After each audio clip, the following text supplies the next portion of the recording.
Growing up in the USA, we are led to believe that the USA is the best place to be in the whole entire world. And while I will say that the USA is not the worst place to be in the whole entire world, after all, people are still going there, it's definitely not the best. It is far from the best, and out of the developed countries, it might be at, or at the very least, near the very bottom of the list. And as someone who is currently in Vietnam and has recently spent 3 months in Thailand, both developing nations, I must say that for certain types of people, developing nations provide a higher quality of life than the USA does, believe it or not. I know that for me personally, throughout my travels, I've come to realize that the USA, whether it's the worst or best, is completely irrelevant. It is definitely, by far, the most overrated country on this whole entire planet. And I say that as a born and bred American citizen. Bearing that in mind, in this video, we will be reacting to other Americans who have come to that same conclusion, who have realized that the USA is not all it's cracked up to be, and is actually quite strange by global standards. So without further ado, let's get into this first video. Observations of American culture coming from a longtime expat now being reintroduced to the United States. First of all, many, if not most, of the people that I notice around me are all overweight. Okay, so she came off the gate swinging. She is not playing any game. She is in Target in the middle of the checkout area saying this out loud. She does not care at all. But it's true. It is very true that many Americans are overweight. I mean, this is no secret. It's stereotypical to say, but it's also statistically accurate that Americans just tend to be overweight. And I know I've raised this point in some of my other videos, but America is probably the only country, if not definitely one of the only countries, where there is a direct correlation between being overweight and poverty. So the more impoverished a part of the US is, the more likely it is that that area will have a disproportionately high amount of obesity. Very, very fascinating. They are very large people. Secondly, we have energy drinks that are 16-ounce energy drinks that are like humongous. Why? Do we ask that question? And third, well, the reason why is because you have all of these overweight people, and overweight people generally demand larger portion sizes. Whether it be with drinks or with food, generally they want larger portion sizes, hence why they are overweight. Now, I think with energy drinks specifically, that is definitely not good. I don't drink energy drinks at all, by the way. I don't really see the point in drinking energy drinks, but if you are going to drink an energy drink, definitely go for a smaller portion size, because if the drink is effective in giving you more energy, you shouldn't need a whole lot of it. If you need a lot of it to give you energy, it's probably not a good energy drink worth spending your money on. in general, here walking around in Target, looking at ingredients of all different kinds of products, clothes to food. You look on the back and there are just so many ingredients in each one, and you again ask the question of just why? Because I have lived in Colombia for the last 7 years, I am less desensitized to these things that are just normal for everyday Americans. So it's interesting. She has lived in Colombia. That is another developing country, like Thailand and Vietnam. And even these places tend to have food items with fewer ingredients. Now, I don't know what the actual food safety standards are like in these countries. I know that in Europe, it kind of goes without saying that they're top notch. But what I do know is that, surprisingly, a lot of these countries have a fairly close life expectancy to the US, which is very, very strange because the US is supposed to be the richest country on the planet, which we know is complete bullshit. But you would think that the richest country on the planet, or the self-proclaimed richest country on the planet, could provide higher quality food for its citizens. But sometimes common sense is not so common, especially in the USA. And when you're eating yellow Lake 5 and blue 63 and all of these other random ingredients that you just won't find in most European food items, or really any European food items, because these things are outlawed in the EU. Again, it's no question of why Americans tend to be obese. And I think my girlfriend, she was watching a video yesterday, and she pointed out that in the video, the person said that the US is one of the only places where people can be overweight and malnourished at the same time.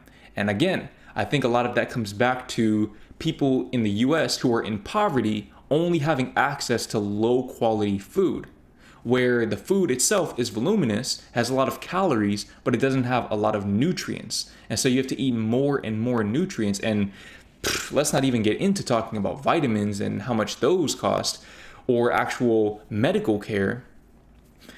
It's a really, really messed up situation. The things like chemicals that are in our food, to just the way that we consume. I'm really grateful that I have had now this abroad living experience to now be able to come back and look at things in a new and fresh way, in a way that most people here don't see. So if you guys are interested in hearing my take on things as I transition back to the United States, hit follow, like, and subscribe to my YouTube, La Gringa Latina. So, to each their own. I don't think you'll ever see me making a video like this as far as actually moving back to the US. Maybe I'm wrong and one day the US will actually get their stuff together and I can eat my words. And I do hope that that's the case one day, that the US gets their stuff together, because when my girlfriend and I have children in the future, I'd love to be able to bring them to the US and show them where I grew up. But I just don't see that emerging on the horizon anytime soon, at least for me personally.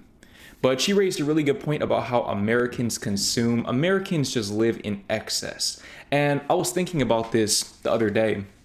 I feel like for Americans, the reason why Americans want to be rich more often than not is not just because Americans lack the social safety net, and getting rich is oftentimes the only way to achieve that same degree of security as you would have as an average citizen in the EU, but it's also because they want to earn the right to be wasteful. And I think that right there is a direct symptom of the American individualistic mentality, that they just want to be in a position where they don't have to consider other people's well-being. They can get the car that gets really bad fuel efficiency because, well, it's not their problem. They have the money for it, so why not get it? Even though, of course, there is an adverse effect on everyone else on the planet, including their offspring. Let me know what you think about that. On to the next video. I've been back in the US for 2 hours after living in Spain for 2 years, and these are some things that I have missed so badly. Number one, normal electrical outlets. So, as far as electrical outlets go, I will say I really enjoy being in Asia, at least the Asian countries that we've been to thus far, Thailand and Vietnam, because basically they have these outlets that somehow fit the European outlets, or the European plugs rather, and the American plugs simultaneously with no adapter needed. That has been an absolute godsend. And it's something that I'm trying not to take for granted, because I don't know if all the countries we're going to be going to actually have that. But Thailand and Vietnam definitely do. So if you ever come to Thailand or Vietnam from the EU or from the US, don't worry about getting an adapter. But I don't really know too much about the difference between the American outlets and the European outlets, other than, to my knowledge, the European outlets having a higher voltage output, or whatever you want to call it. I'm not an electrician, clearly, but I want to say that the European outlets do provide more power. Let me know in the comments if I'm mistaken. USA. Number two, these beautiful standalone homes. So based on this architecture, I want to say, let me see the other house. Number two, these beautiful. That's a big house right there. That's a very, very big house. I don't know where she's at. Definitely somewhere in the eastern US, I would say. Standalone homes. You won't really see Number 2, these beautiful a whole lot of homes like this in Europe, but you can find them. I think that a big misconception that people have is that you can't live this kind of lifestyle in Europe. When I tell you there are people in Europe, in every European country, who are balling. Okay, I'm talking about they have the big house, they have the fancy cars, they have the designer clothes, they have all that stuff. After all, a lot of those things were originally created in Europe. I mean, you think about the cars that most Americans aspire to have, it's actually not the Ford F-150. A lot of times, Americans want the Mercedes-Benz. They want the BMW, they want the Audi, they want the Lamborghini, the Rolls-Royce. They want the European brand cars more often than not. They want the Gucci, they want the Dior, they want the Chanel, they want the European brands. It's very ironic because Americans, it's like they downplay the lifestyle. I'm not saying that that's what she's doing per se, but a lot of Americans, they downplay the lifestyle of Europeans while aspiring to acquire European things. It just, I don't know, doesn't make sense to me. But I do think this is a pretty nice looking house though. I'm not gonna lie. standalone homes. I know that not all of Madrid looks like this, but words are not enough to express how happy I am to see no conjoined homes. Look at this lawn. Look at the white picket fence. Freedom. Number 3.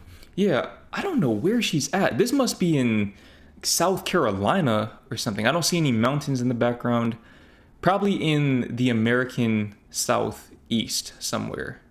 But this neighborhood itself looks kind of dead though. I'm not trying to be a hater. I promise I'm not. I know it seems like I'm nitpicking, but I mean, house aside, would you rather live here where I don't even know where this leads to? Would you rather live here or would you rather live Look at them to see words are not enough. here? I mean, maybe if you can kind of find a nice middle ground, then you have the best of both worlds. I know in the Netherlands, a lot of people live in townhomes, so that would kind of be a happy medium. And because the walls are actually thick and they're not just hollow with the little insulation inside, I noticed that houses in the Netherlands tend to be more soundproof in terms of being able to hear your neighbors, which to me kind of mitigates the need for a standalone home. But again, I'm probably just nitpicking, but I would rather live in this kind of environment, at least right now in my 20s, than to live in Number this kind of environment right here. Personally, let me know where you'd rather live in the comments below. 3. A proper glass of water. This is water. I pledge allegiance to the flag. Okay, so as far as water goes, look, I'm a water connoisseur. As a matter of fact, I don't know how many sips of water I've taken throughout this video, but I drink a lot of water. And actually, one of the main things I miss about Europe the most is the water. And what I mean by that is you can drink water directly from the tap. Listen, I need you to listen to me when I tell you this if you're from Europe. And I know I make this request fairly often in my videos, but I'm gonna make the request again. If you're from a country where you can drink water directly from the tap, I'm not talking about the US where you technically can, but the water doesn't taste good. I'm talking about a country where the water tastes good from the tap, the Netherlands being a prime example of this. I want you to go and get a cup of water, a cup of tap water, and we'll just have a quick little cheers and take a sip for me. Just take a sip, because while we're here in Asia, let me show you what I'm drinking. This is what I'm drinking. I am drinking exclusively bottled water. In the US, it was more so water from the fridge, so the water filter. But being able to get tap water from really any sink, you can get tap water from the gym sink, wherever else. That is a blessing that Europeans need to never take for granted. So I don't know why she thinks American water is better. I don't know. of the United States of America. But in all seriousness though, I'm so happy to be back. We're spending the first part of the trip in New Jersey, second part of the trip we're going up to New York, and third part of the trip it'll be in Florida. So welcome to Ventnor, and God bless USA. Look, it's not my place to ever downplay someone else's excitement, but I get where she's coming from in terms of being excited to be back in the US, especially after having traveled to other places. To me, that's where the joy comes from. It's being able to see your hometown or your home country through a different lens, because now you have a broadened perspective. But as I spend more and more time abroad, I feel like generally people start to miss their home countries more when they spend more time abroad. I miss the US less.